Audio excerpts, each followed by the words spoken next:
আর চুপ থাকতে পারলেন না অপু বিশ্বাস, এবার মুখ খুলেছেন তিনি। একটি ছবি প্রকাশ করেছে শাকিব খান, যেখানে দেখা যায় তিনি তার পুত্র বীরকে নিয়ে আমেরিকার কোন এক রাস্তায় ঘুরে বেড়াচ্ছেন। আর এই ছবি দেখেই অপু বললেন, আমার ছেলেকে কেন এত কিছু থেকে বঞ্চিত করা হলো। আপনি দেখেন ও কি অন্যায় করেছে। ওর অন্যায়টা কি? একদিন তো সাকিবও ছোট ছিল, ওর বাবার কোলে তো ছিল, সামাজিক মর্যাদা পেয়েছে, তো ওর অন্যায়টা কোথায়?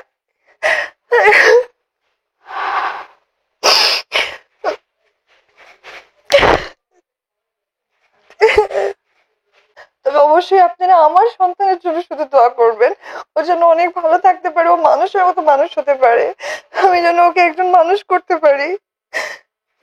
আমি অনেক কষ্ট সহ্য করেছি, অনেক। আজকে আমাকে ছোট করা মানে ওকে ছোট করা, কারণ ইন ফিউচার যখন ও সবাইকে বলবে আমাদের কথা, তখন সবাই বলবে যে ওই সময়টা তো সাকিব তোমাকে দাম দেয়নি।